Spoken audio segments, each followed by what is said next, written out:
In the winter of 1455, Malbork Castle stood like a frozen giant on the banks of the Nogat River in what is now northern Poland. Built from red brick by the Teutonic order, it was the largest castle in the world at the time, a fortress of power, discipline, and religious military authority. From afar, it looked invincible. Its towering walls, layered fortifications, and endless corridors suggested permanence. But inside those walls, winter did not respect authority. It seeped through stone, crept under doors, and settled into bone. By midwinter, Malbork Castle was no longer a seat of comfort or command. It had become a sealed chamber of cold, where even the powerful struggled to maintain warmth, and where servants bore the full weight of survival. The winter of 1455 was particularly harsh. Historical records from the region describe prolonged frost, heavy snowfalls, and frozen rivers that cut off trade and supply routes. For a castle as large as Malbork, isolation was not just inconvenient, it was dangerous. Supplies that normally arrived by cart or river barge slowed to a trickle. Firewood became rationed, fresh food became scarce, and with every passing week, the cold deepened its grip on stone and flesh alike. Inside the castle walls, life continued, but only because it had to.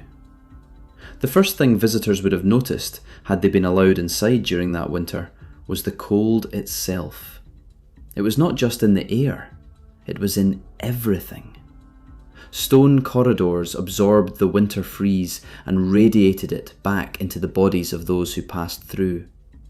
Wooden doors stiffened and groaned. Iron hinges contracted so tightly they barely moved. Even candle wax hardened faster than it could melt. There was no true escape. Fires burned in hearths throughout the castle, but they were small and strictly controlled. Wood was precious. Every log consumed had to be accounted for, and servants were often punished for using more than allotted. In the great halls, where nobles dined and conducted affairs, multiple fireplaces burned continuously. But even there, the heat struggled against the sheer scale of the stone architecture. For those in service quarters, conditions were far worse. Small rooms housed multiple servants, and warmth depended entirely on shared body heat and minimal firelight. Straw bedding was damp, walls were cold to the touch, breath hung visibly in the air. Winter was not an event at Malbork Castle. It was a condition of existence. Servants were the unseen machinery of the castle. They rose before dawn and worked long after darkness fell, maintaining the rhythms of noble life, even as their own comfort disappeared entirely. In the winter of 1455, their duties became more physically punishing. Water froze in buckets overnight, requiring breaking and hauling before use. Bread ovens took longer to heat. Corridors had to be cleaned, despite icy drafts that numbed fingers within minutes.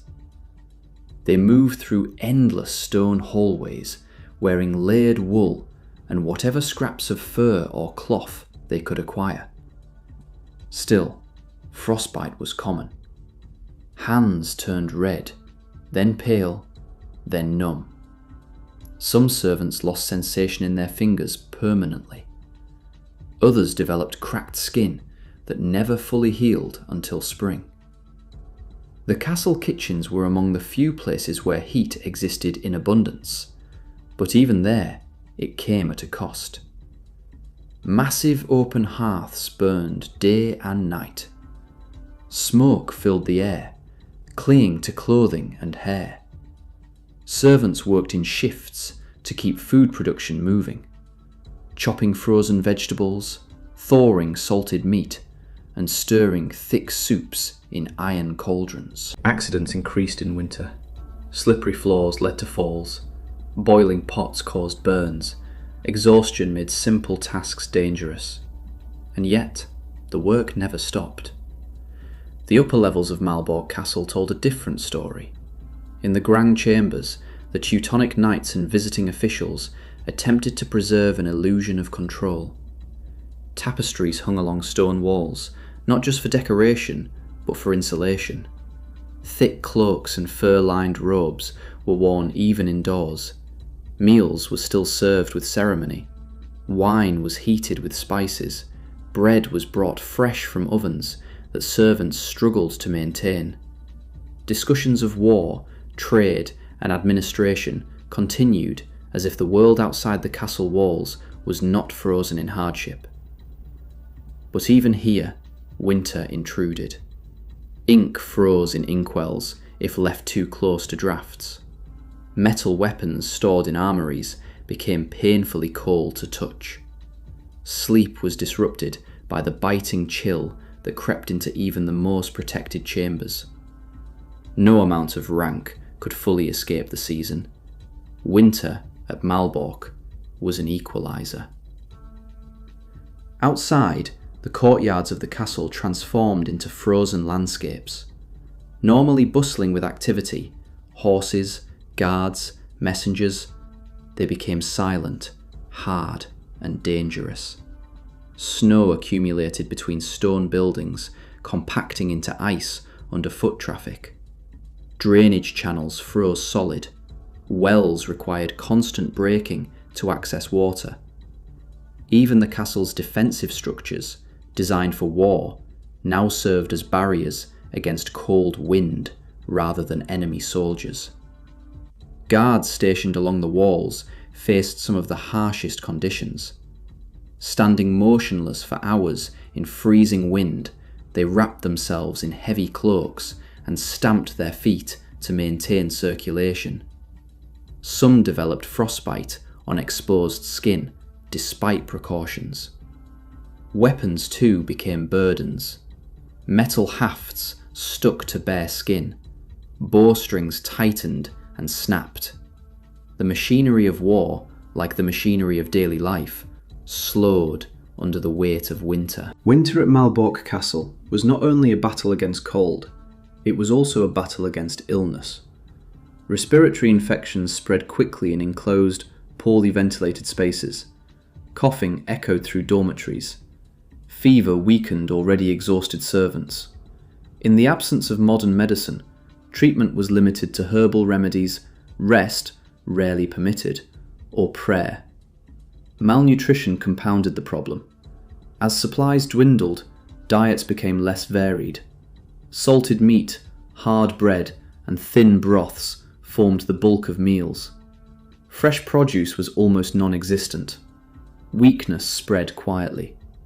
Deaths were not uncommon in severe winters, though records rarely detailed the lives of servants who passed away. They were often buried quickly, without ceremony, once the ground softened enough to dig. Life continued around them regardless. And yet, despite all of this, Malbork Castle did not collapse into chaos. It functioned. That is perhaps the most striking reality of medieval life. Systems built on hardship still operated under hardship. Every frozen corridor, every frostbitten hand, every exhausted servant contributed to the continuation of a massive political and military machine. Orders were still delivered. Meals were still prepared. Fortifications were still maintained. Administration still functioned. The castle endured not because it resisted winter, but because thousands of individuals absorbed its impact silently. It is easy, looking at Malbork Castle today, to see only architecture, grand walls, impressive towers, and historical significance. But in 1455, those stones were not passive structures. They were part of a living system powered by human labour. Every brick was maintained by hands that froze in winter. Every hall was cleaned by feet that cracked from cold floors. Every fire that warmed a noble chamber was fed by someone who carried wood through freezing courtyards. The castle's strength was not just in its design, it was in the endurance of those who kept it alive. Eventually, as all winters do, the cold began to retreat. Ice softened. Rivers slowly reopened. Supply routes resumed. Life inside Malbork Castle shifted again toward normalcy. But the memory of winter remained in the bodies of those who endured it, in permanent scars of frostbite, in lingering coughs, in quiet exhaustion that never fully disappeared. The castle would face many winters in its long history, but the winter of 1455 stands as a reminder of a simple truth of medieval life. Power and survival were inseparable from suffering. Malbork Castle was not just a fortress of stone, it was a fortress of endurance, built, maintained, and preserved by people who lived through freezing courtyards, frostbitten nights, and the silent struggle of winter.